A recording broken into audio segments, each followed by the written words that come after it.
क्या तुम्हें पता है कि खेत में पौधे और कुदाल भी बातें कर सकते हैं?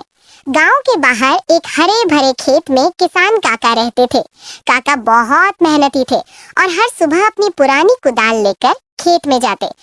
लेकिन ये कुदाल कोई साधारण नहीं थी, बल्कि बोल सकती थी। हाँ, जब काका अकेले खेत में काम करते तो कुदाल उनसे बातें करती और मजाक भी सुनाती। काका को बहुत मजा आता और उनका खेत हंसी से गूंज उठता। एक दिन काका अपनी पोती मुन्नी और शरारती कुत्ते टोमी को भी खेत में ले आए। जैसे ही मुन्नी ने मिट्टी में खेलना शुरू किया, टोमी कूद कूद कर मिट्टी में लौटने लगा। कुदाल ने तुरंत कहा, अरे टोमी, ये नहाने की जगह नहीं, ये तो अनाज उगाने का बिस्तर है।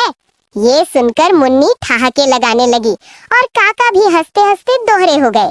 मुन्नी के हाथ में कुछ छोटे छोटे बीज थे। उसने उन्हें मिट्टी में डाल दिया।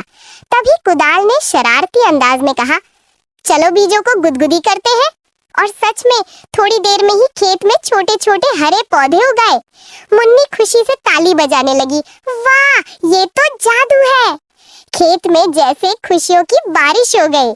रात हुई तो खेत में अजीब सी हलचल शुरू हुई। सब्जियां आपस में बातें करने लगी। गाजर इतराते हुए बोली, देखो, मैं सबसे लंबी हूँ। बैंगन हंसते हुए बोला, लंबे होने से क्या, गोल मटोल तो मैं हूँ। मटर के दाने कूद कूद कर बोले, हम तो सबसे मजेदार हैं, हमें देखो।